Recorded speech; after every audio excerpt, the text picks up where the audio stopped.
नमस्कार, बहुत बहुत स्वागत है आप सभी का क्लोजिंग कॉल्स में। तो बाजार में एक जो रेजिस्टेंस जैसा लग रहा था, उससे तो बाजार ने क्लियरली ऊपर की तरफ बाजार आ चुका है। बैंक निफ्टी की चाल भी आप देखें तो हालांकि वो एक रेंज में बनी हो, लेकिन निफ्टी को आज आउट परफॉर्म करने वाले कई सारे स्पेसेस थे। स्पेशली आप फाइनेंस काउंटर्स देखें, बैंक्स देखें, उसके अलावा दूसरे पावर स्पेसेस से, ऑयल एंड गैस पैक से, सब तरफ से जो ये तेजी बन के मिली है, उसके क्या मायने हैं? आप क्या यहाँ से और ऊपर की चाल दिखती है? Good afternoon Ajay, good afternoon Dimpy. Resistance की बात हम सुबह कर रहे थे, लग रहा था कि शायद बाजार इतनी आसानी से क्रॉस कर नहीं पाएगा, लेकिन क्लियर रेजिस्टेंस को जब क्रॉस कर लिया तो क्या ऊपर के क्लियर ट्रेंड दिख रहा है, ब्लू स्काई दिख रहा है? देखिए, रेजिस्टेंस जो है ना वो एक जोन होता है, एक पॉइंट नहीं होता है मेरे हिसाब से। 17,500 का पॉइंट अभी क्रॉस हुआ है, लेकिन जोन पूरा 17,500 17,600 का है। ओके, तो वो जोन पूरी तरह क्रॉस होना, ये यहाँ पे जब हम आ गए, जब रेजिस्टेंस जोन में आए तो लेवल्स बहुत पास पास आ गए।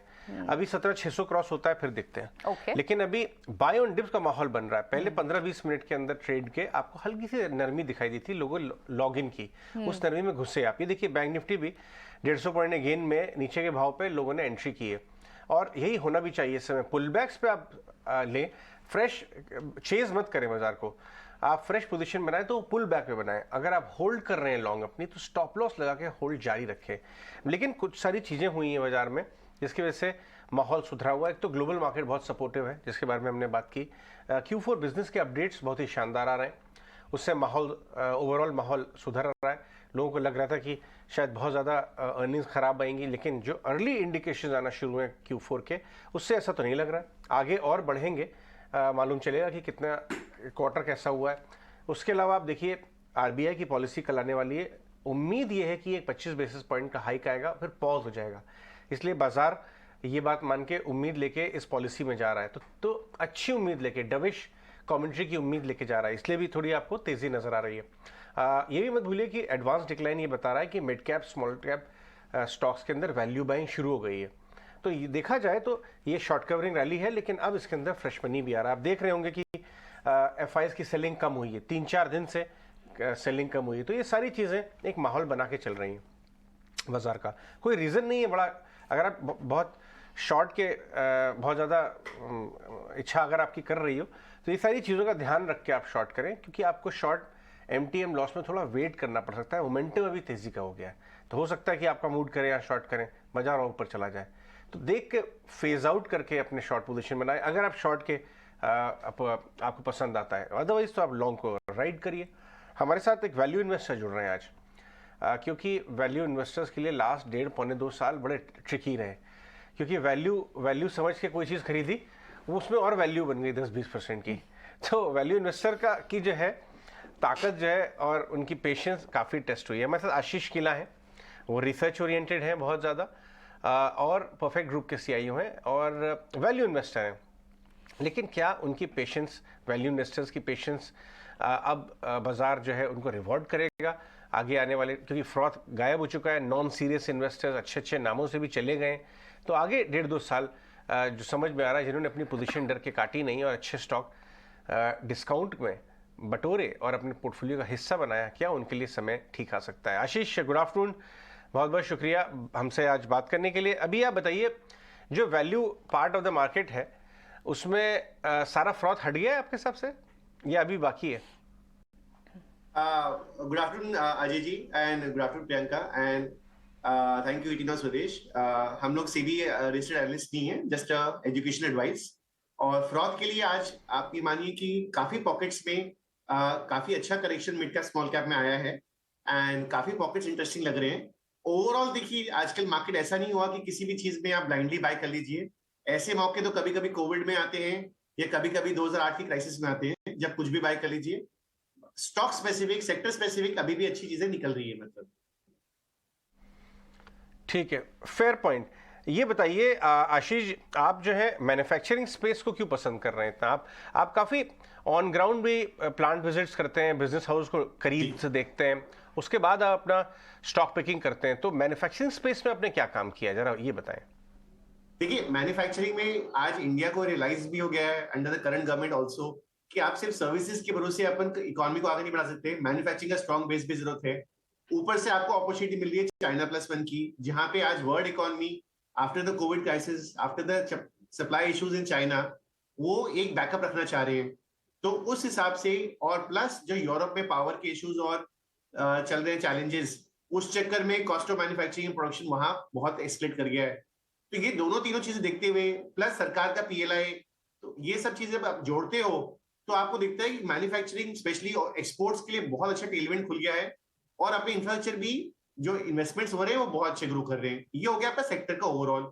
अब इनमें जो अच्छी मैनेजमेंट्स है, जो अच्छी कंपनीज है जो इसमें बेनिफिट कर सकती है, तो उनको अगर अपन देखें निवेश के लिए, जैसे आज एडोर वेल्डिंग है, आज लिमिटेड कंपनीज है वेल्डिंग स्पेस में जो अप्रूव्ड है एलएनटी से, वर्किंग से। ये वन ऑफ द कंपनीज है जहां प्रमोटर्स वापस आए हैं एंड उन्होंने टेकअप किया अपना प्रोफेशनल हटा के, खुद मैनेजमेंट फैमिली से वापस आके लास्ट कुछ सालों से लॉस मेकिंग बिजनेसेस बंद करे हैं एंड आगे ग्रो करें, इंफ्रास्ट्रक्चर से बेनिफिट करेंगे। अपार इंडस्ट्रीज एक अच्छा स्क्रिप्ट चल रहा है जो बहुत अच्छा ग्रो कर रहा है। आज आपके पॉलीकैब है, केएसबी है, राजीव जैन जी एक बजाज फाइनेंस में, एक राजीव जैन जी केएसबी में है, जो कि आज केएसबी में जो आज पंप्स सप्लाई होते हैं ऑल ओवर, केपेक्स में कहीं पे भी इंफ्रास्ट्रक्चर में जरूरत होती है वहां जरूरत पड़ती है। सिमिलरली आप मैन्युफैक्चरिंग में, ऑटोज में भी देखेंगे, तो जो ऑटो स्पेस आपके ईवी से बेनिफिट कर रहा है और डिस्टर्ब नहीं हो रहा, ऐसे स्पेसेस में ऑलवेज अपॉर्चुनिटी दिखता है। तो चाहे वो फीएम इंडस्ट्रीज जो लाइटिंग प्रोवाइड करता है कार्स को, चाहे वो गैब्रियल है जो शॉक अब्जॉर्बर्स देता है, चाहे वो रानी होल्डिंग्स है जो स्टीयरिंग्स में और एयरबैग्स में है, इस टाइप की पिक्स है। हमने लास्ट टाइम आप जब आए थे केपीआईटी के बारे में मेंशन किया था, एंड केपीआईटी उसके बाद अच्छा परफॉर्म भी करा है। और इन चीजों में अगर आप देखेंगे टेक प्लेटफॉर्म से मैप इंडिया भी आगे जो ऑटो थीम में भी आता है और प्लेटफॉर्म थीम में भी आता है। आशीष, आपने इन सारे स्टॉक्स में, गुड आफ्टरनून, आपने इन सारे स्टॉक्स में केपीआईटी टेक की भी बात की। केपीआईटी का जो note, brokerage note last week आया, उसके बाद भी यहाँ की चाल लगभग 45% उन्होंने डाउनग्रेड, नीचे की तरफ चाल बात की थी उस रिपोर्ट में, और वहां से आप देखें तो 15-16% तो करेक्ट हुआ भी है। क्या व्यू बन रहा है अभी स्टॉक पर? देखिए, मार्केट्स में जो जेबी मॉर्गन का रिपोर्ट भी आया, अदर ब्रोकरेज का भी आया, कई बार क्या होता है स्टॉक थोड़ा जल्दी भाग जाता है वर्सेस द फंडामेंटल्स, एंड वो एक करेक्शन, हेल्दी करेक्शन बोलते हैं हम लोग इसमें ये देखते हैं कि अर्निंग ग्रोथ में अभी भी 20 से 25% की विजिबिलिटी है कमिंग ईयर्स में, जितना वो इंटीग्रेटेड है। थोड़ा टाटा टेक्नोलॉजी की आईपीओ की बात चली थी, उस चक्कर में भी करेक्शन आया मार्केट में कि स्कैर्सिटी प्रीमियम कम हो जाएगा, but KPIT is a much superior model, much integrated, and auto story में जो आगे डिस्ट्रप्शंस आ रहे हैं, जो चैलेंजेस आ रहे हैं, उसमें ऑटोमेकर्स के साथ डिजाइन स्टेज से काम करके आगे ग्रो कर रहे हैं। तो हमारा ये विश्वास है कि आगे ऐसी कंपनीज लॉन्ग टर्म में बेनिफिट करेगी, and any healthy correction should be added for adding for the long term.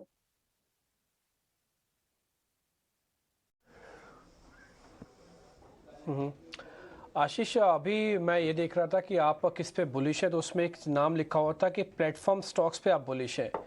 ठीक है, सबका एक फॉर्मूला है प्लेटफॉर्म, लेकिन सब कंपनियां अलग अलग है। पेटीएम फाइनेंस में है, जोमेटो खाने पीने के अंदर है, नायका कॉस्मेटिक के अंदर है। तो फिर आप ये फैसला कैसे करते हैं कि किस कंपनी को लेना है? सीजन सबका अलग अलग हो सकता है, तो एक दो ऐसी कोई अच्छी कंपनी है तो वो भी बता दीजिएगा। बहुत ही अच्छा सवाल है। इसमें एक चीज आप देख सकते हैं कि कौन से स्पेस में आज मार्केट लीडरशिप एस्टैब्लिश हो गई है। नायका वाले स्पेस में अभी भी देखिए अमेजॉन फैशन, मिंत्रा, ये सब लोग अभी भी कम्पीट कर रहे हैं। आज पेटीएम वाले स्पेस में अभी भी फोन पे वगैरह सब लोग इसमें फाइट कर रहे हैं। बट पॉलिसी बाजार वाले स्पेस में देखेंगे, इंश्योरेंस बैंक का 90% मार्केट शेयर है ऑनलाइन स्पेस में। हम लास्ट टाइम जब आए थे इंटरव्यू तब भी इसका मेंशन किया था। स्टॉक वहां से अच्छा करा है, और अभी भी हमें लगता है आगे 1000 करोड़ का प्रॉफिट की बात खुद प्रमोटर कर रहे हैं कॉन कॉल्स में, एंड स्टॉक बेनिफिट कर सकता है उस हिसाब से। आगे जो स्पेस है ओवरऑल मार्केट शेयर का भी सिर्फ 1% ही है अगर हम ऑफलाइन को मिलाएं, जहां पे ये लोग एग्रेसिवली आगे ग्रो कर रहे हैं, और बिकॉज इनका ऑनलाइन में डोमिनेंस है, they should be able to benefit. और ये कंपनी कल आगे जाके जो प्रमोटर बोला 1000 करोड़, मेरे को लगता है वो कंजर्वेटिव है, और अच्छा कंपनी आगे ग्रो कर सकती है। तो ऐसे देखना डोमिनेंस, जैसे मैप इंडिया है अपने स्पेस में डोमिनेंट है, रेट गेन है। आज ट्रैवल स्पेस में जितने टॉप लीडर्स हैं वर्किंग है, चाहे होटल एजेंसीज है, ट्रैवल एजेंसीज है, 90% 85% के पास रेट गेन का सॉफ्टवेयर यूज करते हैं। तो इस तरह से हमें ये देखना डोमिनेंस कहाँ की है। उसके बाद अगर हमारा एक प्रोसेस है रैंकिंग ऑफ बिजनेस मॉडल्स, जो कि हमारे यूट्यूब वीडियोस में, ब्लॉग पे मेंशन्ड है, दर्शक उसको देख के वो प्रोसेस और समझ सकते हैं, जाके हम लॉन्ग टर्म फैक्टर्स और देखते हैं, मैनेजमेंट, लॉन्जिविटी वगैरह, और उसको इन्वेस्ट करते हैं। आखिरी सवाल आशीष, आपने पिछले 3-4 महीने की जो गिरावट आई है, अभी हम करीब करीब 16,830 चले गए थे, तो ये जो पीक ऑफ पेसिमिज्म में आपने क्या नाम ऐड किए, मैं ये जानना चाहता हूँ। हम लोग नॉर्मली पैसिमिज्म में जो अपने एग्जिस्टिंग आइडियाज होते हैं उन्हीं को वापस ऐड बैक करते हैं। तो प्लेटफॉर्म कंपनीज में जैसे आज पॉलिसी बाजार 400, 450, 380 तक आ गया था, उनको इन चीजों में उनको हम लोगों ने और देखा, निवेश किया। जो नाम मैंने मैन्युफैक्चरिंग कैपिटल गुड्स के लिए, डिफेंस रेलवेज में हम लोग को काफी नाम इंटरेस्टिंग लग रहे हैं। जैसे आज एचबीएल पावर है, ये कंपनी है जो कि आज डिफेंस और रेलवेज दोनों में ही आज एक्टिव है, और इन्होंने अपना 70-80% मार्केट जो था बैटरी से, टेलीकॉम से, वो कि नए अपकमिंग सेक्टर्स में शिफ्ट करा है। सोलर इंडस्ट्रीज है, काफी अच्छा काम कर रहे हैं। तो हम लोगों ने ये अपॉर्चुनिटी लेके जो हमारे एग्जिस्टिंग आइडियाज है उन्हीं को और ऐड किया है और उसी में और निवेश करते हैं। हम लोग कैश पे नहीं बैठते, हम लोग पोर्टफोलियो को ही और रोटेट कर लेते हैं, वीक आइडिया से निकल के स्ट्रॉन्ग आइडियाज में आते हैं। Fair point. आशीष, बहुत बहुत शुक्रिया आज हमसे बात करने के लिए। और मैं आशीष की तरफ से डिस्क्लेमर भी ले लेता हूँ कि वो सेबी रजिस्टर्ड एडवाइजर नहीं है, वो एक प्रॉप और एक फैमिली ऑफिस तरह के ऑर्गेनाइजेशन को अपना पैसा खुद मैनेज करते हैं, और ये रिकमेंडेशन नहीं दी उन्होंने अपनी खुद की पोर्टफोलियो स्ट्रेटेजी बताई है। आप कुछ ऐड करना चाहेंगे डिस्क्लेमर में आशीष? बस ये है कि ये एजुकेशनल एडवाइस है, प्लीज अपने फाइनेंशियल एडवाइजर से कंसल्ट करिए जी। ये सर बिजनेसेस कैसे एनालाइज करते हैं, कैसे देखते हैं, सिर्फ उसी पर्पस के लिए बताया गया है। इसमें से कोई भी बाय सेल रिकमेंडेशन ना इसको कंसीडर करी जाए। बिल्कुल, बहुत जरूरी है। आशीष, बहुत बहुत शुक्रिया आज हमसे बात करने के लिए। आगे बढ़ते हैं। देखिए, बाजार में ये बताना जरूरी है कि आज जो तेजी आई है प्रियंका, वो रिलायंस के कंट्रीब्यूशन के बिना आई है। राइट। रिलायंस जो है डेज हाई पे है, निफ्टी 150 पॉइंट ऊपर है, बट रिलायंस डेज हाई पे नहीं है, वो नेगेटिव है। क्योंकि सेलेक्ट आईटी नेम्स वापस आ गए हैं, जैसा कि हमने सुबह बताया था कि रिस्क वार्ड आईटी की पिटाई, कॉन्ट्रैक्ट रेट बनता है क्या। टीसीएस को देखिए, डेज हाई पे आ चुका है, और एक तरफ तो क्रूड जा रहा है ऊपर, दूसरी तरफ एशियन पेंट डेज हाई पे है।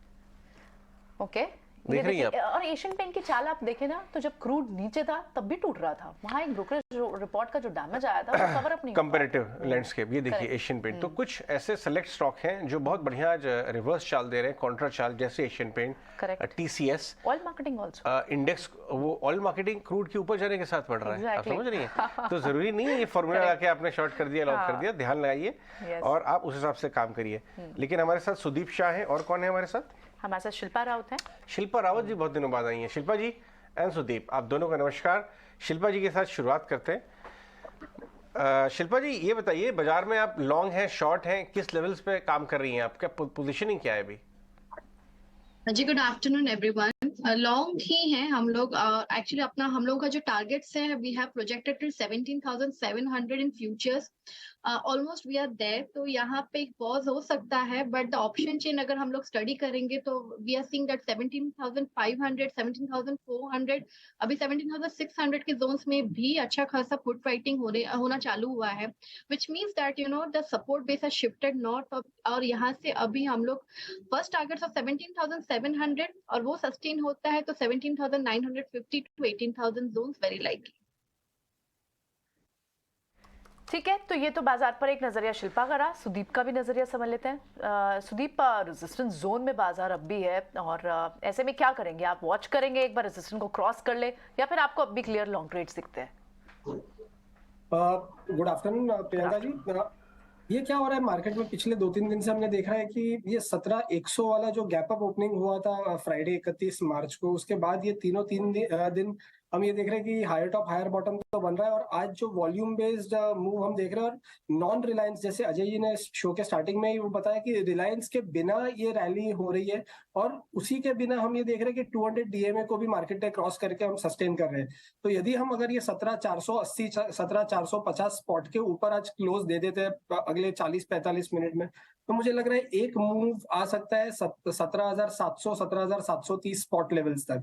एंड आज एक चीज हम क्या नोटिस कर रहे हैं, जैसे आईटी के स्टॉक्स है, mid cap IT, large cap IT, Larsen ITC, Sun Pharma, ये सारे नाम, सीमेंट के काफी नाम, ये सारे नाम, मतलब it is a mixed contribution.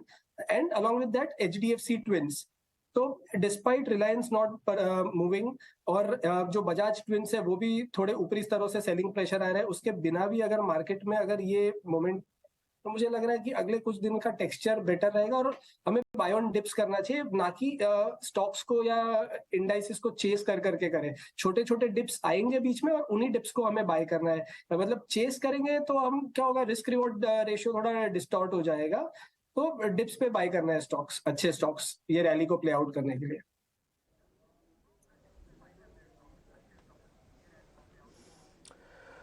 ठीक है सुदीप, तो ये अच्छे स्टॉक इन्फोसिस और टीसीएस अगर आपको लगते हैं तो आप बाय करोगे?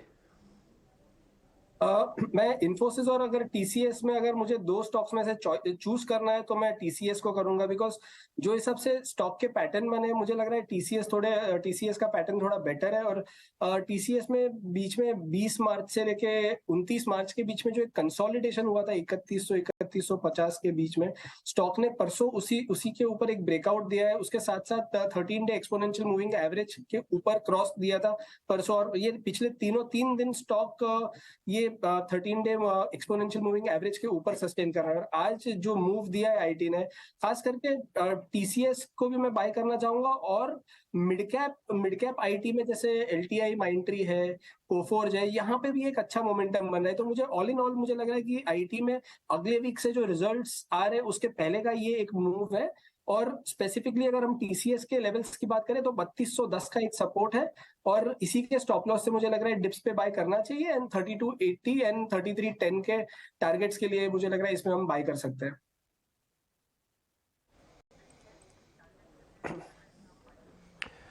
ये बात बिल्कुल ठीक है, जो ऊपर आप देख पा रहे हैं ना कि दरों में बढ़ोतरी या फिर ब्रेक होगा, यही एक ट्रिगर है जो अगले 24 घंटे के अंदर मार्केट के अंदर इम्पैक्ट डालेगा। और ध्यान रखा जाए सिर्फ कल ही कल कारोबार है, फिर से 3 दिन की छुट्टी है बैक टू बैक।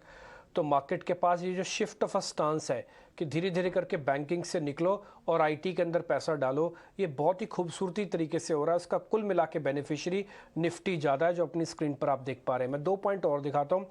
कुल मिला के बैंक निफ्टी के टोटल 12 शेयरों में से 8 शेयर तो घाटे में है, उसके बावजूद भी बैंक निफ्टी कुछ ज़्यादा परेशान नहीं, बैंक निफ्टी एक रेंज में है क्योंकि बड़े शेयरों की वेटेज के साथ रुका हुआ है।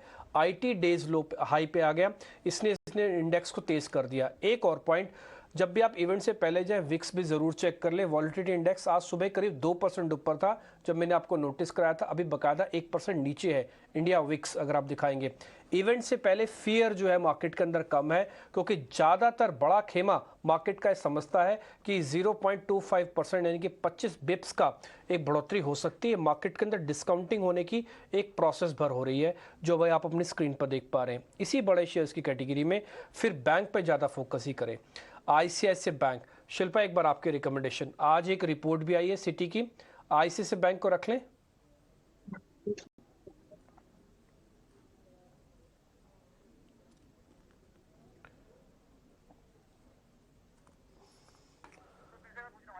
आपको मेरी आवाज आ रही है? आईसीआईसीआई बैंक पे अपने जरा बताइए बात।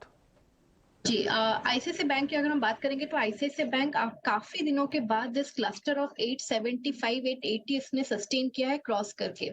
तो this is now a buying range, जहां पे यहाँ पे प्रोजेक्टेड टारगेट्स अगर आप ऑप्शन चेन के थ्रू भी इसको समझेंगे तो नेक्स्ट आपको प्रोजेक्टेड टारगेट्स 918 का आता है, उसके बाद आपको 930 945 के जोन्स में भी देखने को मिलेंगे। तो यहाँ पे लेकिन आपको एक टाइट स्टॉप लॉस मेंटेन करना है 870 का, क्योंकि उसके नीचे again ICICI bank can slide down towards 840 zones. अच्छा, ये बताइए कि शिल्पा जी और सुदीप दोनों को लेके ये मैं उनसे जानना चाहूँगा कि बर्गर और पिज़्ज़ा में किसको बर्गर पसंद है और किसको पिज़्ज़ा पसंद है। शिल्पा आप बताइए, आप बर्गर खाती हैं, जंक फूड खाती हैं? बर्गर या pizza? More of a burger person. अच्छा, तभी उसके दाम बढ़ रहे हैं और पिज़्ज़ा में दाम कट रहे हैं। सुदीप, आप बर्गर या pizza? Pizza more than burger. अच्छा, क्या होता है, एक लॉन्ग के सामने एक शॉर्ट बराबर एकदम। क्यों वो ये पूछा मैंने, क्योंकि हमने ना थोड़ी रिसर्च की है।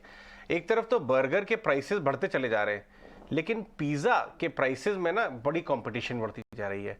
प्रियंका ने इनफैक्ट ये रिसर्च की है और वो आपके लिए लेके आई हैं। पहले हम ये बात कर लेते हैं, प्रियंका ने जो रिपोर्ट फाइल की, उसके बाद खाने पीने के stocks, Westlife, Burger King, Jubilant, सब पे बात करेंगे। सब जो है 2-3% चल रहे हैं आज। आइए देखते हैं प्रियंका की रिपोर्ट। जो पिज़्ज़ा खाने वाले लोग यानी पिज़्ज़ा लवर्स हैं, उनके लिए तो अच्छी खबर है, क्योंकि एक नया प्लेयर इंडियन मार्केट्स में फिर से आ रहा है और ये प्लेयर है पापा जॉन्स। इनके ऑलरेडी आउटलेट थे इंडिया में, लेकिन 2017 में क्योंकि पुअर स्टोर इकोनॉमिक्स थे और बहुत ज़्यादा चले नहीं है, इसलिए उनकी एग्जिट भी हुई। लेकिन अब पापा जॉन्स एक बड़े बिग बैंग के साथ 650 स्टोर्स अनाउंस किए हैं कंपनी ने over the 10 years of period. और पहला स्टोर बेंगलुरु से पहला आउटलेट बेंगलुरु से अगले साल से खुलना शुरू होगा। अब यहाँ पर बड़ा कैच क्या है? बड़ा कैच है इस स्पेस में 2 एग्जिस्टिंग एग्जिस्टिंग प्लेयर के लिए क्या दबाव पड़ सकता है? क्योंकि पिज्जा लवर्स के लिए अच्छी बात है, लेकिन जुबिलेंट फूड वर्क्स के शेयर होल्डर हो, दिव्यानी इंटरनेशनल के शेयर होल्डर्स हो, उनके लिए क्या कंसर्न्स है? पहला, कंपटीशन इंटेंसिटी बढ़ेगी। अगर पापा जॉन्स जैसा बड़ा प्लेयर आता है तो जाहिर तौर पर इन दो बड़े ब्रांड्स के लिए, इन दो प्रिफर्ड ब्रांड्स के लिए कंपटीशन बढ़ने लग जाएगा। दूसरा, क्या कंज्यूमर स्पेस में किसी तरह का स्लो डाउन एंटिसिपेट करना चाहिए? आपको याद होगा पिछले हफ्ते फिलिप कैपिटल की एक रिपोर्ट आई थी और उस रिपोर्ट के हिसाब से लापिनो, जो इसी स्पेस से एक तीसरा अनलिस्टेड प्लेयर है, उसने अपने कंप्लीट मेन्यू के 15 से 20% प्राइस कट और मेन्यू को छोटा भी किया, अंडरलाइंग डिमांड वीक देखते हुए। तो इस रिपोर्ट में जो बात साइट की गई कि शायद कंज्यूमर डिमांड जो है, जो सिनेरियो रहेगा आगे चल के, वो थोड़ा वीक हो सकता है। तो पहली बात, कंपटीशन बढ़ रहा है क्योंकि न्यू एंट्रेंट इस स्पेस में आ रहा है, और दूसरी बात, जो एग्जिस्टिंग डिमांड है वो भी शायद स्लो डाउन हो सकती है। तो ये दो बड़े कंसर्न्स निकल कर आ रहे हैं QSR स्पेस में, पिज्जा स्पेस में, जहां पर आने वाले समय में क्या जुबिलेंट फूडवर्क के लिए, दिव्यानी इंटरनेशनल के लिए किसी तरह का सिनेरियो जो है वो टफ हो सकता है, शेयर होल्डर्स के लिए क्या बड़े कंसर्न रहेंगे। सो ये हम जरूर इसे डिस्कस कर रहे हैं। तो ये है कंपटीशन जो बढ़ रहा है जुबिलेंट और दिव्यानी के लिए, लेकिन कंज्यूमर्स के लिए अच्छी बात है। बट आप देखिए आज जितने भी खाने पीने के रेस्टोरेंट वाले स्टॉक्स हैं, रेस्टोरेंट एशिया, बर्गर दिव्यानी को लेके आई डायरेक्टर साहब, जुबिलेंट को लेके आई है, वेस्ट लाइफ लेके आई है, सब में थोड़ी हरे निशान में ट्रेड हो रहे हैं। आप ये बताइए सुदीप, आपको कौन सा स्टॉक ज़्यादा पसंद आता है? जुबिलेंट की तो अच्छी पिटाई हो गई है पहले से।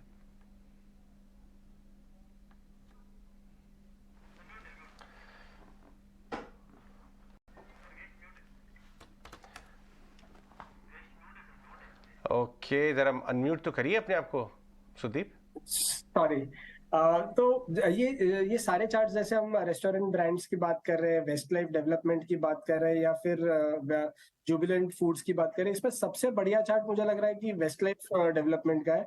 बिकॉज जब ऊपर से करेक्शन आया था ना, तो ये स्टॉक ने सबसे कम करेक्ट किया है वेस्ट लाइफ ने। तो यहाँ पे जो एक रिवर्सल पैटर्न भी बन रहा है ना, स्टॉक अपने 200 DMA के आसपास 670 675 के आसपास से सपोर्ट ले रहा है, और इनफैक्ट पूरा फरवरी और मार्च में ना स्टॉक अपने 200 DMA को नहीं तोड़ रहा था। और अब यहाँ पे जो पिछले 2-3 दिन से हम देख रहे हैं, ये सारे स्टॉक्स में जो बाइंग आ रही है, तो वहां पे भी स्टॉक्स में ये स्टॉक में एक डिलीवरी बेस भी अच्छा बिल्डअप हो रहा है। तो मुझे लग रहा है कि यहाँ पे वेस्ट लाइफ में एक बाई करके चल सकते हैं 680 के स्टॉप लॉस से 750 760 का एक टारगेट रह सकता है। ये एक थोड़ा मीडियम टर्म कॉल है, पर मुझे लग रहा है कि ये जो फंडामेंटल, अगर हम थोड़ा टेक्नो फंडा इसको करते तो वेस्ट लाइफ का थोड़ा पोटेंशियल बढ़ने का ज्यादा है compare to all other charts, जैसे RBA है या फिर जुबिलेंट फूड है। क्योंकि अगर हम जुबिलेंट फूड का भी चार्ट देखें, हम डेली वीकली मंथली चार्ट देखें, तो एक कंप्लीट डाउन ट्रेंड में, तो वहां से एक बड़ा रिकवरी आना जुबिलेंट फूड में, उससे ज्यादा मैं वेस्ट लाइफ में रिस्क लेके मैं होल्ड करना चाहूंगा यहाँ पे। सो यानी अब रियल लाइफ में भी जो देखे हैं, अभी आप जो बात कर रहे हैं, वो कहीं ना कहीं दिख ही रही है ना कि लोग बर्गर्स ज्यादा खा रहे हैं और पिज्जा कम। स्टॉक्स पे भी तो रिएक्ट पड़ रहा है, वही रिएक्शन आपको स्टॉक्स पे दिख भी रहा है, और सारे ईटरीज चल रहे हैं, लेकिन पिज्जा काउंटर्स जैसे जुबिलेंट, और आज की न्यूज पे भी इसलिए शायद स्टॉक ने ज्यादा रिएक्ट नहीं, क्योंकि ऑलरेडी पिट चुका है स्टॉक। नहीं देखिए, ये जो है ना, ये जो खबर है, इसका ये खबर ऐसी नहीं है कि कल ही आज ही स्टॉक रिएक्ट कर लेंगे। अभी नहीं, 10 साल में ये हमारे व्यूअर्स के लिए हमने ये रिपोर्ट फाइल की है, लेकिन ये स्टॉक मूविंग खबर नहीं है। लेकिन ये इन्वेस्टमेंट ग्रेड स्टॉक जरूर है, वो बात अलग है। लेकिन खबर तो नहीं है, लेकिन गैस स्टॉक्स में जो पिटाई हुई थी अभी 2-3 दिन पहले, उसके बाद वहां तबीयत से वैल्यू बाइंग हो रही है। आप लेके आइए IGL, MGL और IGL, MGL, हाँ, पेट्रोनेट एनर्जी भी ले आइए। देखिए डेज हाई पे सारे स्टॉक्स हैं। आप बताइए शिल्पा, कौन से स्टॉक्स पर ट्रेड करें गैस में, जहां पे रिस्क बहुत अट्रैक्टिव लग गया है? जी एक्चुअली आज हमने IGL पे प्रभुदास लीलाधर में भी रिकमेंडेशन दिया हुआ था, एंड काफी अच्छा वहाँ पे मोमेंटम आ गया है। तो for current time I think MGL में आपको करना चाहिए, बिकॉज MGL में एक 945 के जोन्स पे एक हर्डल था जिसको उसने क्रॉस किया है। नाउ सस्टेनिंग, तो 945 के स्टॉप लॉस से एक टारगेट्स टुवर्ड्स 980 1000 तक भी आप देख सकते हैं, because next call writing we see at 1000 levels. तो वहां तक का अपने पास यहाँ पे स्पेस है with a very small stop loss of hardly 11-12 rupees.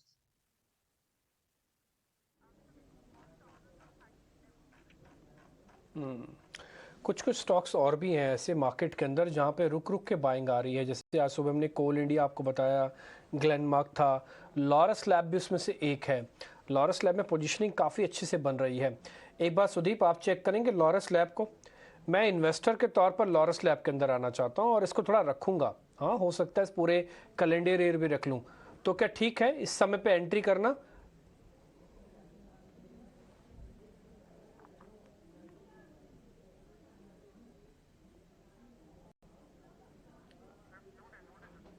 Sudeep एक बार आप अनम्यूट कीजिए।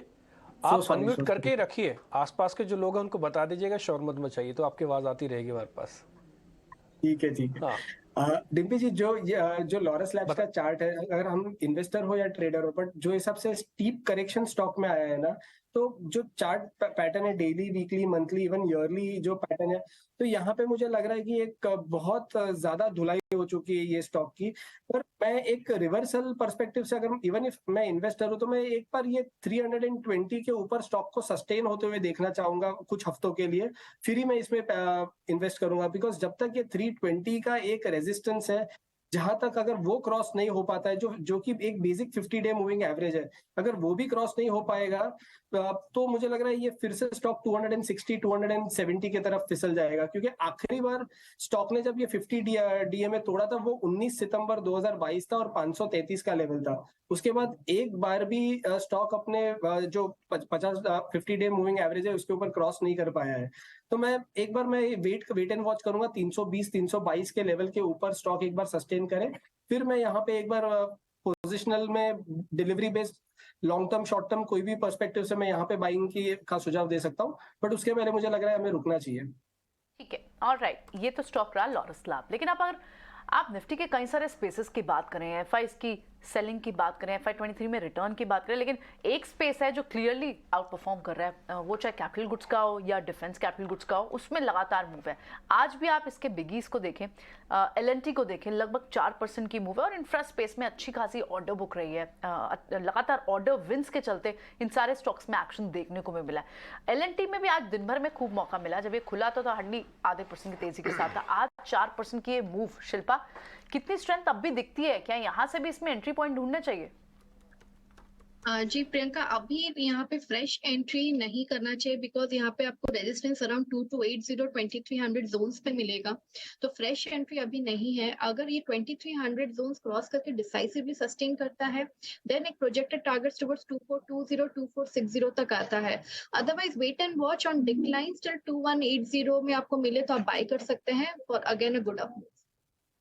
अभी इन लेवल्स पर रिवॉर्ड इतना फेवरेबल नहीं लग रहा। ठीक है, डिप पर बाय करने की सलाह होगी, लेकिन क्योंकि कोरोना के मामले लगातार बढ़ते चले जा रहे हैं और दिन भर में आपको एक ही दिन में सिंगल डे में काफ़ी नंबर ऑफ केसेस आ रहे हैं, तो इसको लेकर सरकार भी थोड़ी सी कॉशियस लग रही है और चिंता को लेकर रोकथाम की तैयारियों के लिए आज एक अहम बैठक भी होने वाली है। समीर इस पूरी बैठक पर नजर बनाए हुए हैं। समीर से पहले एक बार डिटेल समझते हैं कि इस मीटिंग का एजेंडा क्या होगा, कितने बजे आनी है, क्या कुछ अपडेट है आपके पास समीर?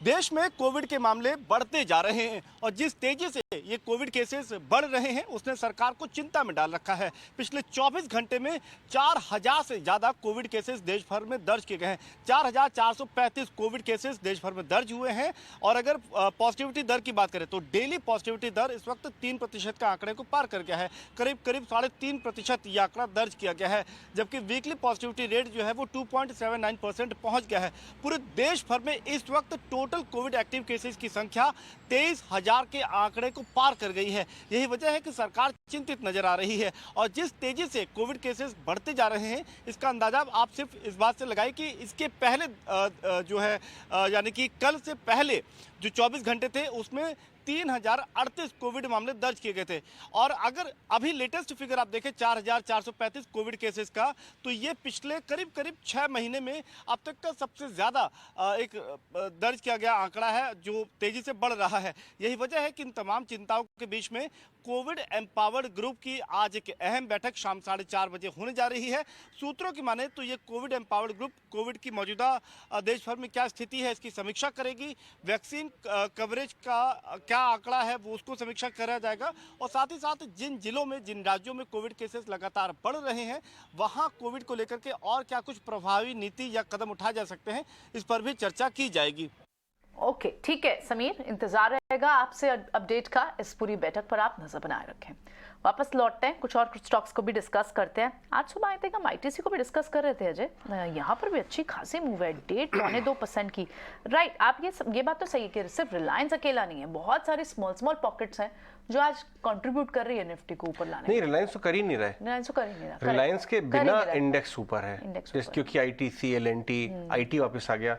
एलएनटी में एक बताना जरूरी है अपने व्यूअर्स को बात कि एलएनटी का बहुत बड़ा हिस्सा ऑर्डर बुक का ओवरसीज मार्केट से आता है और वो में भी ऑयल एंड गैस से आता है। वो उस समय बहुत सॉफ्ट था। एलएनटी जो अभी तक चल रहा था वो डोमेस्टिक ऑर्डर्स की वजह से चल रहा था और जो बहुत मजबूत चल रहे हैं।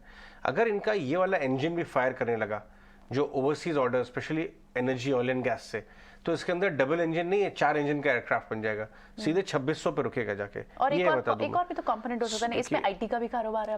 आईटी तो दूसरी कंपनी है, मैं प्योर स्टैंडअलोन एलएनटी की बात कर रहा हूँ। वो जो स्टॉक है 2600 रुपए पे रुकेगा जाके। मैं भी अपने व्यूअर्स को बताऊंगा ये कितना परसेंटेज इस समय ऑयल एंड गैस से आ रहा है। बट ऑयल एंड गैस में जो तेजी हुई है क्रूड में, उसका भी बेनिफिशियरी है। लेकिन हमने आपको सुबह एलगी इक्विपमेंट बताया था, सुबह 7.5% तक जाके आया, अभी भी 6.5-7%। एक बार उसको रिविजिट कर लेते हैं। शिल्पा, आप बताएंगी एलगी इक्विपमेंट?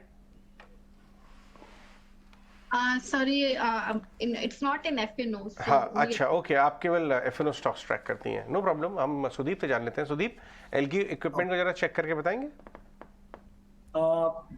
जी अजय जी, एलगी इक्विपमेंट अगर हम देखें इसका, अगर वीकली चार्ट देखें तो मुझे लग रहा है कि ये चार्ट कंप्लीट एक अप ट्रेंडिंग चार्ट ही है। बीच में छोटे छोटे करेक्शंस आ जाते हैं लेकिन वापस से स्टॉक रिकवर करके एक बार वापस एक अप ट्रेंड में आ जाता है। तो फिलहाल के लिए जो पिछले 3-4 दिन का जो प्राइस एक्शन है, स्टॉक ने 420, 430 का जो बैंड है जहां पे स्टॉक का 200 डीएमए भी है, वहां से एक बहुत अच्छा सपोर्ट लिया है और पिछले 3-4 दिन से higher top higher bottom formation भी कर रहा है। तो मुझे लग रहा है एक बहुत इंपॉर्टेंट सपोर्ट जोन से स्टॉक ने रिवर्सल दिया है और 440 जब तक स्टॉक होल्ड करता है तब तक हम ये स्टॉक में 490 से लेके 505 के लेवल्स आते हुए अगले कुछ सेशंस में देख पाएंगे। एक अच्छा मोमेंटम बना हुआ है और मुझे लग रहा है ये कंटिन्यू रहेगा यहाँ पे।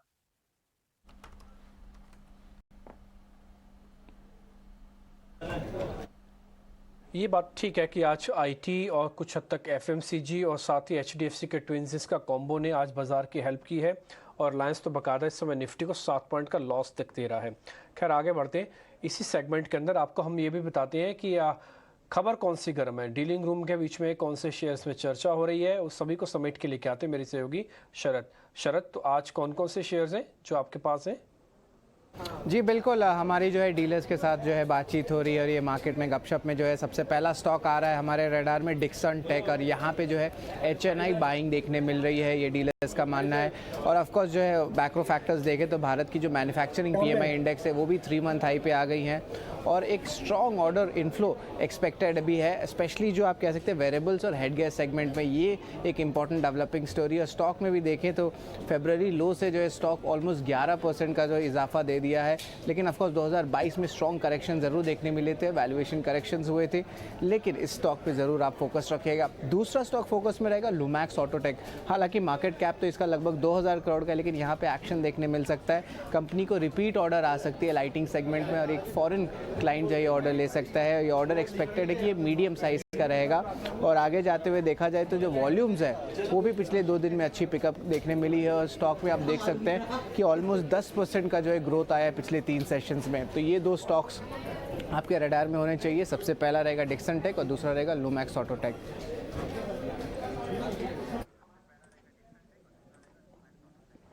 ठीक है, इन दोनों शेयर्स बताने के लिए ध्यान रखिएगा आप। इन दोनों शेयर्स में कहीं ना कहीं कुछ गप हो रही है या फिर ये कहें कि कहीं ना कहीं कोई न्यूज़ चल रही है मार्केट के अंदर, डीलिंग रूम के अंदर, जो हम समेट के आपके लिए लेके आए। डिक्सन हमने आपको सुबह ही नोटिस करवा दिया था जब ये शेयर सिर्फ चलना शुरू ही हुआ था।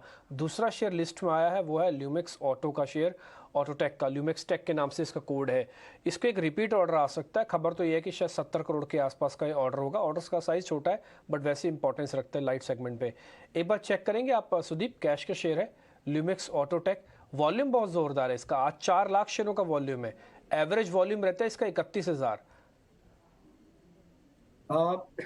डिम्पी जी, अगर हम लूमेक्स ऑटो का अगर हम डेली वीकली चार्ट साथ में देखते हैं तो एक जो 21 फरवरी से लेके कल तक अगर हम देखें तो स्टॉक 260 से लेके 280-85 के एक कंसोलिडेशन जोन में ट्रेड कर रहा था और आज स्टॉक ने एक ब्रेकआउट दिया है और आज ये ब्रेकआउट के बाद ऑलमोस्ट अपने पिछले 6-7 महीने के हाईएस्ट लेवल पे है।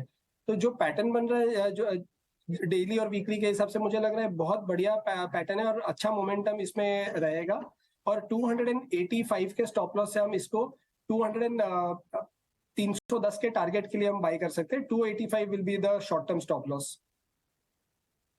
एक बार आईटी स्टॉक्स पे भी चर्चा करते हैं क्योंकि जब सारे स्पेसेस चल रहे थे और नैस्डैक से जब एक स्ट्रेंथ है तो आईटी स्टॉक्स भी आज जिस तरह की मूव दिखा रहे हैं, क्या इनकी मूव सस्टेन होगी? अब तो नंबर्स भी आगे आने हैं। शिल्पा, आप बताएं, जो आईटी काउंटर्स हैं, चाहे वो मिड कैप में कोफोर्ज, एलटीटीएस जैसे हों, और फॉर दैट मैटर साइन जैसे स्टॉक, क्या सारे एफएनओ स्टॉक्स डिस्कस करते हैं, इन्फोसिस जैसे, टेक महिंद्रा जैसे काउंटर्स हो, यहाँ पर आज जिन्होंने काउंटर ट्रेड लिया होगा उनके लिए बहुत बड़े गेन्स तो नहीं आए, लेकिन क्या यहाँ से रिवॉर्ड और फर्दर पॉसिबल है? आईटी को आप कैरी फॉरवर्ड करेंगी?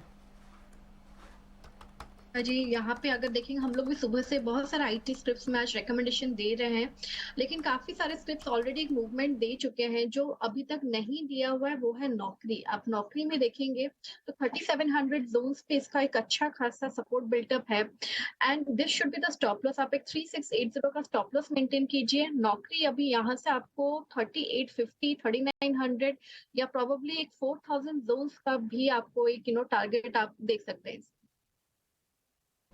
ये बताना ज़रूरी है कि एल&टी में जो आप आज 4.5% का 4% ऑड का मूव देख रहे हैं वो 9 महीने में सिंगल बिगेस्ट मूव है। क्यों? क्योंकि 20% इनकी ऑर्डर बुक एनर्जी से आती है और उस 20% में से काफ़ी बड़ा हिस्सा ऑयल एंड गैस से आता है, मिडल ईस्ट से आता है। जब क्रूड रैली करता है बाजार को लगता है इनको ज़्यादा ऑर्डर्स मिलेंगे क्योंकि ग्लोबली क्रूड प्राइस चलते हैं तो कैपेक्स बढ़ता है, प्राइस नीचे आते हैं तो कैपेक्स रुक जाता है। सिंपल कोरिलेशन है। ये क्रूड का एक प्ले है जो अब आज स्ट्रीट रियलाइज कर रही है। लेकिन साइंट में दिखाना चाहूंगा आपको। रेटे साहब साइंट लेके आइए। साइंट, सुदीप जरा चार्ट चेक करिए साइंट के। साइंट से आज 5.5% का मूव आपको दिख रहा है क्योंकि साइंट का एक बिजनेस डीमर्ज होके अलग से लिस्ट होने वाला है। 1000 करोड़ का आईपीओ आ रहा है उसका। उस कंपनी का नाम मैं आपको बता देता हूँ। उस कंपनी का नाम है साइंट डीएलएम, 750 करोड़ का आईपीओ। एनीवेज, साइंट के चार्ट्स देख के बताइए सुदीप। सॉरी अजय जी, अगर हम साइंट का चार्ट देखते हैं तो स्टॉक अपने जनवरी 2022 के बाद सबसे हाईएस्ट स्तर पे है अभी। तो जो पैटर्न बन रहा है और जो हम पिछले 4 वीक में वीकली चार्ट देख रहे हैं तो higher top higher bottom formation भी हो रहा है और स्टॉक में काफी हद तक जो फरवरी एंड और मार्च में 980, 975, 990 का ये एक रेजिस्टेंस बना के रखा था। तो पिछले एक डेढ़ हफ्ते में स्टॉक ने ये रेजिस्टेंस के ऊपर क्रॉस देके क्लोजिंग भी दिया है। प्लस जो हिसाब से डेली चार्ट्स हम देख रहे हैं तो स्टॉक ने अपने जो जनवरी के बाद जो 200 डीएमए से सपोर्ट लिया है और जहां के हम देखें कि जो मिड कैप स्टॉक्स, दूसरे मिड कैप आईटी स्टॉक्स थे, लार्ज कैप आईटी स्टॉक्स थे, अपने 200 डीएमए के नीचे ट्रेड कर रहे थे और ये स्टॉक कंपैरेटिवली उससे ऊपर ट्रेड कर रहा था। दैट मींस यहाँ पे एक इनहेरेंट स्ट्रेंथ ज्यादा थी और जो हिसाब से अब ये जो न्यूज आ रहा है तो न्यूज फ्लो पे भी स्टॉक चल रहा है तो मुझे लग रहा है ये स्टॉक के लिए पॉजिटिव है और आने वाले कुछ सत्र भी इसके लिए हम पॉजिटिव मोमेंटम देख पाएंगे स्टॉक के अंदर। और 1020 के स्टॉप लॉस के साथ हम 1090 और 1100 के टारगेट के लिए बाई कर सकते हैं इसमें। तो ऊपर के और लेवल्स पॉसिबल है, न्यूज का ट्रिगर भी है साइंट में। लेकिन इस बीच एक और न्यूज जो इस वक्त बाजार में प्रिवेलेंट भी है वो है क्रेडिट पॉलिसी। क्या आउटकम निकल के आ सकता है? कल आरबीआई की पॉलिसी है। एक पोल तैयार किया हर्ष ने, एक्सपेक्टेशन क्या बाजार लगा के मान रहा है इस वक्त, समझ लेते हैं। आरबीआई की और एक एमपीसी कंक्लूड होगी ये पर्टिकुलर हफ्ते में और जब हम देखें तो और एक 0.25% का रेट हाइक एक्सपेक्टेड है इकोनॉमिस्ट लार्जली यही कह रहे हैं कि आरबीआई अभी भी अपना ध्यान इन्फ्लेशन पे रखेगा, क्योंकि इन्फ्लेशन जो कि बिलो 6% चला गया था 2 महीने के लिए, अब वापस उसमें एक स्पाइक आई है 6.5% के आसपास। अब इन्फ्लेशन अभी भी स्लाइटली हायर साइड पे। और जब हम एग्री साइड पे भी देखें, मॉनसून के इफ़ेक्ट एग्री पे जो आएंगे, उस पे भी एक आरबीआई की नज़र रहेगी कि वो कैसे प्ले आउट होता है और वो कैसे इम्पैक्ट करता है फूड इन्फ्लेशन को आगे जाके। तो वो कमेंट्री पे नज़र रखनी होगी। दूसरी जो चीज़ आरबीआई लार्जली फैक्टर इन करता है अपने मॉनेटरी पॉलिसी में, वो है कि ग्रोथ की ट्रैजेक्टरी कैसे रहती है। अब इन्फ्लेशन, अब रेट हाइक्स, काफ़ी सारे रेट हाइक्स आ चुके हैं। ऑलमोस्ट रेपो 2.75% से बढ़ा है लास्ट ईयर से। तो एक अच्छा रेपो का बढ़ान की वजह से एक ग्रोथ पे एक दबाव आ सकता है, और वो कितना दबाव आएगा FY24 में, उस पे स्ट्रीट की नज़र रहेगी। जब लार्जली आरबीआई का करंट एक्सपेक्टेशन है 6.4% ग्रोथ का एक्सपेक्टेशन है FY24 में, तो अब जाके क्या रिविजन्स करेंगे आरबीआई, उस पे भी एक स्ट्रीट की नज़र रहेगी। तो ये 2-3 चीज़ों पे स्ट्रीट की नज़र पर 25 बेसिस पॉइंट 0.25% से हाइक लार्जली ये स्ट्रीट का कंसेंसस है। शानदार, बहुत बहुत शुक्रिया। लेकिन आगे बढ़ते हैं, कुछ और स्टॉक्स स्पॉट करके लाए आपको। 203 204 के लेवल से बायोकॉन हम आपको नोटिस करवा रहे हैं। सुदीप, जरा बायोकॉन के चार्ट्स को देखिए। ये देखिए, साइलेंट की हम बात ही कर रहे थे, आईपीओ आ रहा है, और साइलेंट डीएलएम के आईपीओ को मंजूरी मिल गई। तो आपको समझ में आया कि 5% अपमूव है, थोड़ा बना रह सकता है। लेकिन अभी हम बात कर रहे हैं बायोकॉन की, अभी हम बात कर रहे हैं यूनिकेम लैब्स की। ये जो भूले बिसरे फार्मा स्टॉक्स थे, इनमें धीरे धीरे करंट आ रहा है। सुदीप, दोनों के लेवल्स बताइए जरा, क्या आ सकते हैं अगर हमने पोजिशनल कॉल लेनी है तो?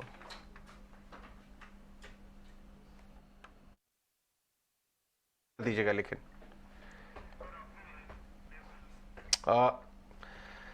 फ्रेम फ्रीज हो गया, कोई बात नहीं, फिर कुछ नहीं कर सकते। लेकिन अब हम जाएंगे शिल्पा के पास कुछ और ट्रेडिंग आइडियाज़ के बारे में बात करने। रिलायंस इंडस्ट्रीज डेज लो से करीब 15 रुपये रिबाउंड किया है आज का डेज लो है 2310, इस समय हम 2326 के आसपास बात कर रहे हैं। ये डिप में अगर लिया है शिल्पा रिलायंस हरे निशान की तरफ बढ़ता हुआ, क्या लेवल्स आ सकते हैं?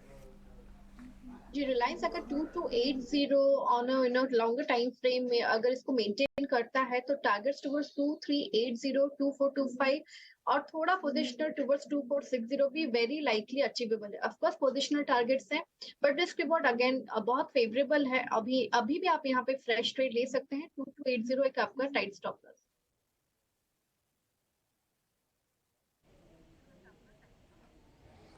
ओके, ठीक है। कुछ स्टॉक्स और पता कर लेते हैं जहाँ पे मार्केट के अंदर पोजीशनिंग थोड़ी ठीक होती हुई दिख रही है। क्या हिंडाल्को भी इसी कैटेगरी में एक आता है? मेटल्स पे हालांकि ट्रस्ट उतना नहीं है। शिल्पा, एक बार जरा आप ही चेक करेंगे, वायदा का शेयर है हिंडाल्को। ये आपको एक इन्वेस्टमेंट ग्रेड स्टॉक दिखता है। हालांकि एकदम से हिंडाल्को जैसे शेयर्स में मूवमेंट आ जाएगी ऐसा मेरे को भी नहीं लगता, बट हाँ, बेस अच्छा बना रहा है। जी, अगर हिंडाल्को की बात करेंगे तो हिंडाल्को 400 के ऊपर सस्टेन कर रहा है, which is a good sign. But अगर यहाँ पे देखेंगे तो इमीडिएट टारगेट या इमीडिएट रेजिस्टेंस जो भी हम इसको लेके जैसे भी हम इसको समझे, 420 पे इसका एक रेजिस्टेंस बहुत स्ट्रांग है। तो इस पे अगर पोजिशनल किसी को एक लॉन्ग टर्म इन्वेस्टर बन के इसमें ट्रेड लेना है तो अब 420 आपके लिए अच्छा मौका है। देन आपको टारगेट्स टुवर्ड्स 480, 500 भी देखने को मिलेंगे। अदरवाइज ये 400 के नीचे स्लिप करता है, देन अगेन 365, 370 दोनों बहुत ऑन स्विफ्ट बेसिस आपको आ जाता है। हम जो डिस्कस कर रहे थे टाइल स्टॉक्स, ओरिएंट बेल आज भी 5.5% की तेजी के साथ है। एक्सेरो टाइल्स, ये लास्ट सेशन में भी एक्सेरो टाइल्स 12-13% तेज था। तो टाइल स्टॉक में वो जो आई थिंक गैस, प्रोपेन और वो सब का एक ट्रिगर है। देखिए, एक और बात है, ये सारे कजारिया, ओरिएंट बेल, एक्सेरो, इनकी बहुत धमाकेदार पिटाई हुई है पिछले 2 क्वार्टर में, क्योंकि कंजम्पशन नीचे आ गया था। लेकिन लोगों का ये मानना है कि शायद इसका वर्स हो गया है। और देखिए आप, ओरिएंट बेल और एक्सेरो आज भी, अब एक्सेरो तो अभी 10 मिनट में भाग गया। एक्सेरो टाइल देखिए आइए, EXXARO, mid cap small cap क्षेत्र के स्टॉक है। और ये हमने आपको शुरू में बताया कि मिड कैप स्मॉल कैप में ज़बरदस्त, ये देखिए ये कैंडल्स तो अभी बनना शुरू हुई हैं। सुदीप, आप देखते हैं ये space, Orient Bell, Exxaro? Exxaro specifically अगर एक्सारो का चार्ट अगर देखें तो मुझे लग रहा है कि एक्सारो और ओरिएंट बेल में से ओरिएंट बेल एक बेटर चार्ट है। दोनों पे हम डिस्कस कर लेंगे, लेकिन ओरिएंट बेल अगर हम देखें तो एक अच्छा खासा एक मूव आया था स्टॉक में मई 2021 के आसपास 300 से लेके 800, और उसके बाद स्टॉक ने 500 तक एक 60% करेक्शन ऑलमोस्ट अपना कंप्लीट कर दिया है, जो कि एक वीकली मूव लेवल्स पे भी अगर हम देखें तो स्टॉक ने अपने 100 मूविंग एवरेज से एक अच्छा सपोर्ट लिया है। जनरली स्टॉक पास्ट में भी स्टॉक ने यही लेवल से एक बड़ा मूव का रिस्टार्ट हुआ था, तो मुझे लग रहा है ओरिएंट बेल में मौजूदा स्तर से अगर हम देखें तो short term medium term moving averages positive है और वॉल्यूम बेस्ड एक्शन हो रहा है पिछले 2-3 दिनों से। तो 530 के स्टॉप लॉस से 590 के टारगेट के लिए हम बाय कर सकते हैं। और एक्सारो अगर हम देखें तो एक्सारो में जो फॉल आया था ना पिछले 2-3 महीनों में 145 से लेके 95 के आसपास, वहां से एक बहुत क्विक रिवर्सल आया है। तो मुझे लग रहा है कि एक बहुत कुछ ये बेटर ये पूरे स्पेस में एक्शन है, और कुछ आने वाले कुछ दिनों में भी ये एक्शन कंटिन्यू रह सकती है। और जो आज का मूव है एक्सारो में,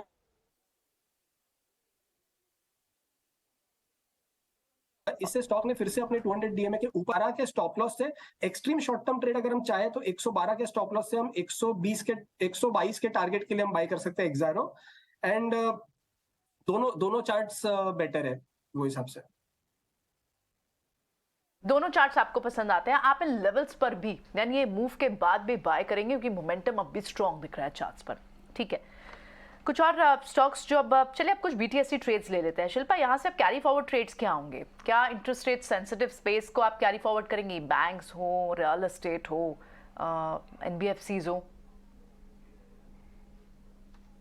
में अभी बीईएल बहुत अच्छा लग रहा है। बीईएल फ्यूचर्स ट्रेड कर रहा है 98.7 पे। अगर आप ऑप्शन चेन देखेंगे तो एक 98 एक्टिव है, जो मुझे लगता है कि इस पे एक अच्छा खासा बेस सपोर्ट बेस है। तो आपका स्टॉप लॉस यहाँ पे 97.5 का रहेगा। और अगर व्यू सही जाता है तो आपको इमीडिएट टारगेट्स टुवर्ड्स 102, 105 और थोड़ा पोजिशनल टुवर्ड्स 112 भी देखने को मिलेंगे। तो एज अ बीटीएसटी आप इसको ले सकते हैं, या फिर आप अगर आप इसको A+ सीरीज पूरा प्ले करना चाहते हैं तो 102 कॉल ऑप्शन हमने इसको रेकमेंड भी अभी किया हुआ है, सेम प्राइस पे अराउंड 1.7 नाउ। तो आप इस पे भी पार्टिसिपेट कर सकते हैं। मुझे लगता है कि यहाँ पे आपको टारगेट्स 4 एंड 4.8 ऐसा भी आपको देखने को मिल सकता है।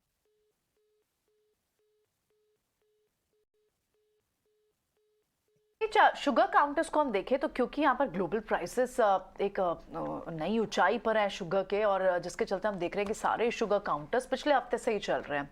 चाहे बलरामपुर चीनी की बात हो, रेणुका की बात हो, संबौली, धामपुर, दूसरे काउंटर्स हो, इनमें भी अच्छी मूव है। लेकिन क्या ये भी सारे कैरी फॉरवर्ड ट्रेड्स हैं? Sudeep, please unmute yourself and इसका आंसर दें। नहीं, ऑलरेडी अनम्यूटेड ही है। तो अगर हम शुगर काउंटर्स के बात करें तो धामपुर है, संभावली शुगर है। तो यहाँ पे ये धामपुर और प्राज इंडस्ट्रीज, ये दो मुझे बेटर लग रहे हैं कि अगर हम शुगर में अगर स्पेसिफिकली देखें धामपुर शुगर मिल्स, तो पिछले कुछ सेशन से 200 और 210 और 220 का एक अच्छा स्टॉक ने बेस बनाया है। स्टॉक का जो 200 डीएमए था 220 के आसपास का, स्टॉक ने इसके ऊपर तीन सत्रों पहले एक क्रॉसओवर दिया था, और उसके बाद तीन दिन से हम देख रहे हैं एक अच्छा एक प्राइस मोमेंटम बना हुआ है। तो यहाँ पे करंट भाव से भी बाय कर सकते हैं 230 के स्टॉप लॉस से 245 के टारगेट के लिए। हालांकि आज एक ऊपरी स्तरों से थोड़ा एक सेलिंग प्रेशर आया है, बट मुझे लग रहा है कि ओवरऑल इसका चार्ट स्ट्रक्चर अभी भी बेटर है।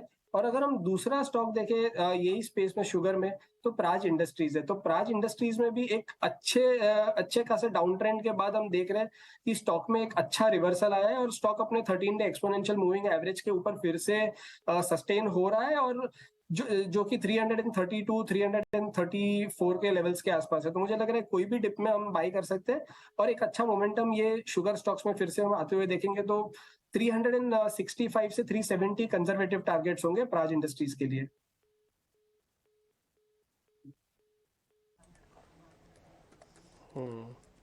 ठीक है, हालांकि मैं शेयर सारे तेज़ी के नहीं देखता। इसके अलावा मार्केट में अगर कल थोड़ा रुकना है या प्रॉफिट बुकिंग भी आनी है तो एक दो शेयर ज़रा नोटिस करवाता हूँ आपको मैं।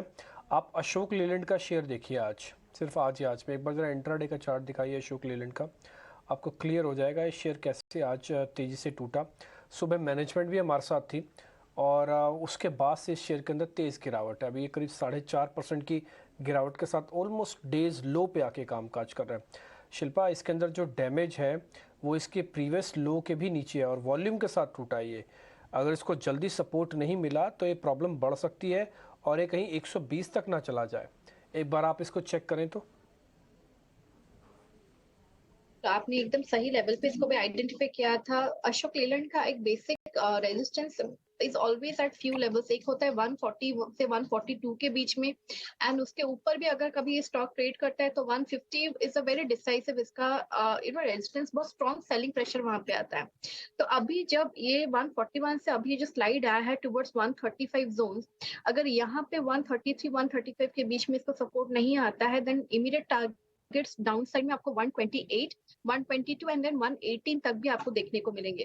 तो यहाँ पे it is looking very weak. अगर आपको फ्रेश सेल भी यहाँ से करना है तो आपको 137 का एक टाइट स्टॉप लॉस मेंटेन करना है। तो मुझे लगता है कि अभी यहाँ पे वीकनेस और कंटिन्यू करेगा एंड इमीडिएट बेसिस में आपको इजीली 128 तो देखने को ही मिलेगा। एक और न्यूज़ का रुख करते हैं, क्योंकि सरकार अगले 5 साल में लगभग 2.5 लाख मेगावाट की रिन्यूएबल कैपेसिटी ऐड करने का ऐलान कर रही है। 2028 तक हर साल लगभग 50,000 मेगावाट की रिन्यूएबल कैपेसिटी एस्टैब्लिश की जाएगी। इस पर और डिटेल्स प्रकाश के पास हैं, आइए उनके पास चलते हैं। पहले देखिए, देश में रिन्यूएबल एनर्जी कैपेसिटी में बढ़ोतरी करने के मकसद से सरकार ने रिन्यूएबल एनर्जी प्रोजेक्ट से संबंधित कॉम्प्रिहेंसिव प्लान की घोषणा की है। Ministry of new and renewable energy ने जिस प्लान की घोषणा की है उसके हिसाब से अगले 5 सालों तक हर साल 50,000 मेगावाट कैपेसिटी के रिन्यूएबल एनर्जी प्रोजेक्ट्स जो हैं उसके लिए बिड इनवाइट किए जाएंगे। 2028 तक 2.5 लाख मेगावाट कैपेसिटी के जो रिन्यूएबल एनर्जी प्रोजेक्ट्स हैं उसके लिए सरकार बिड इनवाइट करेगी। इसका टारगेट ये है कि दरअसल ये इसलिए किया जा रहा है क्योंकि सरकार का मकसद ये है कि 2030 तक 500 गीगावाट रिन्यूएबल एनर्जी कैपेसिटी जो है उस टारगेट को हासिल करना है और उसी को ध्यान में रखते हुए सरकार ने ये प्लान तैयार किया है। इसमें ये ज़रूरी होगा कि हर साल जो 50,000 मेगावाट की कैपेसिटी के जो बिड इनवाइट किए जाएंगे उसमें ये ज़रूरी होगा कि कम से कम 10,000 मेगावाट कैपेसिटी के विंड पावर प्रोजेक्ट्स होंगे, उसके लिए बिड इन्वाइट करना ज़रूरी होगा। जहाँ तक वित्त वर्ष 2023-24 का सवाल है उसके लिए ये प्लान तैयार किया गया है कि पहली 2 तिमाही में 30,000 मेगावाट कैपेसिटी के रिन्यूएबल एनर्जी प्रोजेक्ट्स के बिड इनवाइट किए जाएंगे और तीसरी और चौथी तिमाही में 20,000 मेगावाट कैपेसिटी के बिड इनवाइट किए जाएंगे। इसके अलावा अगर आप देखें तो सेकी, एनटीपीसी, एनएचपीसी और एसजेवीएन लिमिटेड जैसी जो कंपनियां हैं उनको इम्प्लीमेंटिंग एजेंसी के तौर पर नियुक्त किया गया है। ये कंपनियां जो हैं इन प्रोजेक्ट्स के लिए बिड इनवाइट करेंगी। इस वक्त अगर आप देखें तो देश में जो रिन्यूएबल एनर्जी कैपेसिटी है वो करीब 169 गीगावाट की है और जो टारगेट है 2030 तक वो 500 गीगावाट है। उसी को ध्यान में रखते हुए मिनिस्ट्री ने ये प्लान तैयार किया है और उम्मीद ये की जा रही है कि 2030 तक सरकार इस टारगेट को हासिल कर लेगी। बहुत बहुत शुक्रिया प्रकाश इस खबर को देते हुए। 2 स्टॉक इस समय बहुत ज़्यादा फोकस में है रिन्यूएबल्स को लेके। आपको ट्रेड और इन्वेस्टमेंट दोनों के लिए अपने पोर्टफोलियो का ध्यान बना सकते हैं और सुदीप के पास जाते हैं इसके लिए। एक है एनटीपीसी, क्योंकि एनटीपीसी रिन्यूएबल्स में बड़ा काम हो रहा है। उसमें आईपीओ अलग से आने की खबर है, उसमें स्ट्रेटेजिक इन्वेस्टर्स आने की खबर है। ये अपना एनटीपीसी को लेके आइए 1 मंथ, 6 मंथ, नीचे 170 वाला 176, ठीक है। और आप लेके आइए जेएसडब्ल्यू एनर्जी। ये कंपनी भी बहुत करीब है रिन्यूएबल्स में बड़ा काम करने के। 2-4-6 महीने में इनका काम अनाउंसमेंट्स भी आ सकते हैं। ये देखिए पिछले 1 हफ्ते में ये स्टॉक 223 वाला 255 हो गया है। आप ये समझ लीजिए कि अभी ये चलना शुरू हुआ है बहुत ही कम दिनों में। सुदीप, दोनों के चार्ट चेक करके बताएं।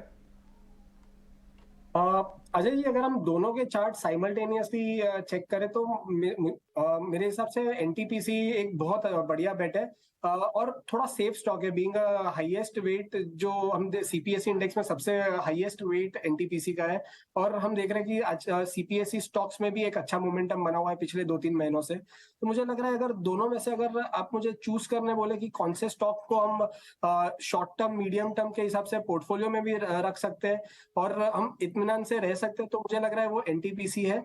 और एनटीपीसी अगर हम देखते हैं तो एक रेंज में हमेशा ट्रेड करता है। जैसे अगर हम देखें दिसंबर 2021 से जुलाई 2022 तो 130 और 155 के रेंज में था, उसके बाद स्टॉक ने एक ब्रेकआउट दे दिया। अब पिछले 2-3 महीनों से अगर हम देखें तो वापस से 160 से लेके 175 के रेंज में, और हम ये देख रहे हैं कि अच्छा मोमेंटम बनता हुआ हो रहा है, ये स्टॉक में आ रहा है। तो आने वाले कुछ हफ्तों में और कुछ महीनों में मुझे लग रहा है ये स्टॉक जब तक 163 के लेवल्स को होल्ड करता है तब तक स्टॉक हम 200-205 के लेवल्स के आसपास हम देख पाएंगे एनटीपीसी। तो एक बढ़िया सा investment as well as trading opportunity हमें एनटीपीसी में मिलेगा, और थोड़ा ज्यादा सेफ्टी रहेगा ये दोनों स्टॉक्स के कंपैरिजन में। ये Delhi based real estate companies में कुछ हो रहा है। डिम्पी, मैक्स वेंचर्स आपकी दिल्ली की कंपनी है, मिड कैप स्मॉल कैप 15% ऊपर है, 12%। अनंतराज वहां भी जबरदस्त आज 130 मार दिया। आपने देखे सुदीप इनके चार्ट्स डेली बेस्ड, क्योंकि कैश बेस्ड स्टॉक से, इसलिए मैं आपके पास ये बात बिल्कुल ठीक है, क्योंकि हाँ डिम्पी कुछ कह रहे हैं?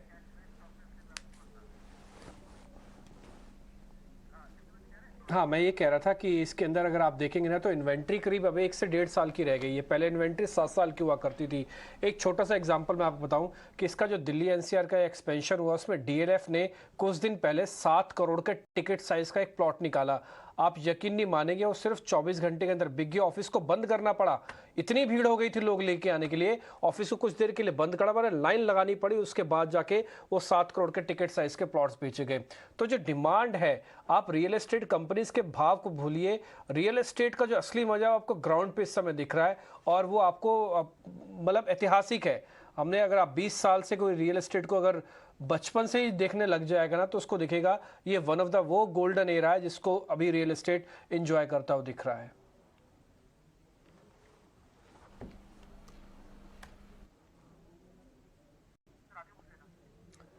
बिल्कुल। सुदीप, आप शेयर्स के बारे में बता दीजिए। अजय जी, अगर हम ये देखें कि मैक्स वेंचर्स और अनंतराज के चार्ट को देखें तो दोनों चार्ट बढ़िया है। अनंतराज आउट परफॉर्मिंग है क्योंकि ये ऑलरेडी एक अच्छे मोमेंटम में, और हम देख रहे हैं कि मैक्स वेंचर्स में भी आज जो हिसाब से हम ये 12-13% की तेजी देख रहे हैं, तो एक अच्छा मूव है। स्टॉक ने अपने पिछले 1.5-2 महीने का जो रेजिस्टेंस था 135-140 का, स्टॉक आज वॉल्यूम के साथ स्टॉक ने उसके ऊपर एक ब्रेकआउट दिया है। तो मुझे लग रहा है ये मोमेंटम जो रियल एस्टेट स्टॉक्स में वो कंटिन्यूड रहेगा आने वाले कुछ सत्रों में, और 143 एक स्टॉप लॉस होगा जिससे हम इसको बाय कर सकते हैं, और 165-170 का एक टारगेट इसमें रहेगा। और अनंतराज अगर हम स्पेसिफिकली अगर ये चार्ट भी देखें तो वो डेली, वीकली, मंथली हर एक पर्सपेक्टिव से स्टॉक एक ब्रेकआउट चार्ट पे है। तो यहाँ पे कोई डिप्स, जो भी एक छोटा डिप मिले 2-3% का, यहाँ पे बाय कर सकते हैं। 127 का एक सपोर्ट है, जब तक ये 127 के ऊपर सस्टेन कर रहा है तो मुझे लग रहा है स्टॉक में ऊपरी लेवल्स पे हम 143-146 के लेवल्स ये स्टॉक में आते हुए हम देख पाएंगे। बिल्कुल। तो ये तो कुछ रियल एस्टेट स्टॉक्स पर बात हुई। इस बीच जो दूसरे एफएमसीजी पैक के, क्योंकि मैरिको के सिर्फ बिजनेस अपडेट्स आए, लेकिन आप एचयूएल जैसे स्टॉक्स को देखें वहां पर अच्छी स्ट्रेंथ दिख रही है। इनफैक्ट ऐसा नहीं है कि बाजार में आज सिर्फ अग्रेसिव बेट्स है तो फार्मा या फिर एफएमसीजी नहीं चल रहे हैं, वहां के बिगीज भी, सन फार्मा हो, एचयूएल हो, यहाँ पर किस तरह की पोजिशनिंग दिख रही है शिल्पा? जी, आपने बिल्कुल सही पॉइंट आउट किया हुआ है। आज बाइंग जो है it is all around participation, but sadly Reliance is just not the part. But अगर आप हम दूसरे सेक्टर से, चाहे वो आईटी हो, एफएमसीजी हो, कैपिटल गुड्स हो, तब में एक बहुत स्ट्रॉन्ग मोमेंटम है। तो इसमें अगर हम लोग एफएमसीजी की बात करेंगे तो डाबर और मैरिको की हम लोग बात करेंगे तो मैरिको में बहुत अच्छा एक सेटअप है, जहां पे एक 470-475 में इसका एक अच्छा खासा सपोर्ट बेस बन गया है। और अगर ये सस्टेन होता है तो पोजिशनल टारगेट्स मैरिको के जो है वो है 505-520, और थोड़ा और पोजिशनल लॉन्गर टाइम फ्रेम की हम लोग बात करें तो 540 भी वेरी इजीली अचीवेबल। तो अगेन रिस्क रिवॉर्ड यहाँ पे बहुत फेवरेबल है। 475 पे आपको एक छोटा सा स्टॉप लॉस लगाना है, and then one should go long, because Nifty में हम लोग एक्सपेक्ट कर रहे हैं कि 17,700 विल डेफिनेटली कम, और ये शायद ये सस्टेन भी हो कि वी कैन मूव टुवर्ड्स 17,900। बाजार में अब लास्ट के कुछ मिनटों में थोड़ी सी तेजी और बढ़ी है, तो ये तो क्लियरली आपको साइन दिख रहे हैं यहाँ से कि लॉन्ग्स भी बन रहे हैं, शॉर्ट कवरिंग तो हुई है लेकिन फ्रेश लॉन्ग्स भी बनते हुए दिख रहे हैं। शॉर्ट कवरिंग इनफैक्ट अब आपको कुछ और स्पेसेस में भी आ रही है, ऑटो एंसिलरी में, स्पेशली टायर स्टॉक्स। शिल्पा, अगर बालाकृष्णा, अपोलो टायर, इनको अगर देखकर एक बार व्यू बताया, क्या यहाँ पर भी फ्रेश लॉन्ग्स बन रहे हैं? शॉर्ट कवरिंग तो दिख रही है इनमें क्योंकि जी डेफिनेटली ऑटो के साथ अगर हम लोग बात कर रहे हैं तो अपोलो टायर्स और बालकृष्ण में भी एक अच्छा स्ट्रेंथ है। इसमें अगर मुझे आप पूछेंगे तो I would prefer Apollo tyres. Apollo tyres में भी एक अच्छा 315 से 16 जोन्स पे इसका सपोर्ट है एंड 320 के ऊपर इसका डिसाइसिव सस्टेनेंस आपको बहुत इजीली टुवर्ड्स 330, 335 एंड 350 जोन्स पे देखने को मिलेंगे। तो आप अभी भी बाय कर सकते हैं या फिर ऑन डिक्लाइन थोड़ा टुवर्ड्स 316 जोन्स आप इसमें बाय कीजिए और यहाँ पे डेफिनेटली एक अच्छा खासा अपसाइड है जो आपको ऑन इमीडिएट बेसिस 335 के एंड अबव आपको टारगेट्स देखने को मिलेंगे।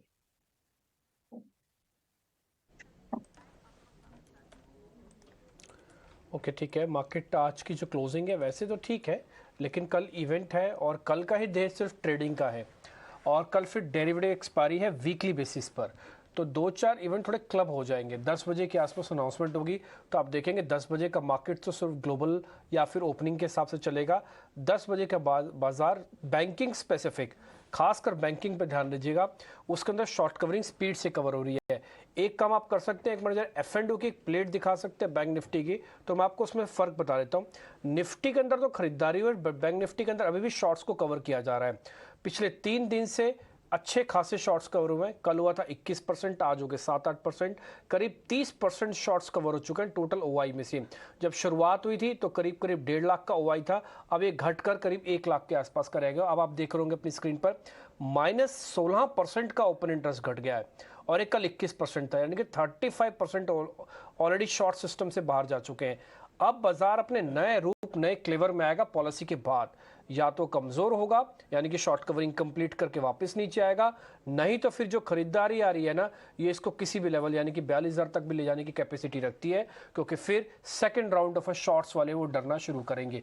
खैर 1.5 मिनट रह गए मार्केट बंद होने का, प्रीमियम अच्छे हैं, प्रीमियम थोड़ा बैंक निफ्टी पे कम हुआ है क्योंकि शॉर्ट कवरिंग चल रही है इसलिए, लेकिन वैसे फिर भी उतने बुरे नहीं है। अगर आज आप देखेंगे तो ITC, FMCG के कुछ एक प्लेयर्स जैसे कि ब्रिटानिया, उनकी क्लोजिंग अच्छी दिख रही है, स्क्रीन पे दिखाते जाइएगा। आज IEX के अंदर अच्छी शॉर्ट कवरिंग हुई। अदानी ग्रुप में से सिर्फ अदानी पोर्ट ज़्यादा ठीक चल रहा है, अदानी के और ज़्यादा शेयर्स उतने ठीक नहीं है।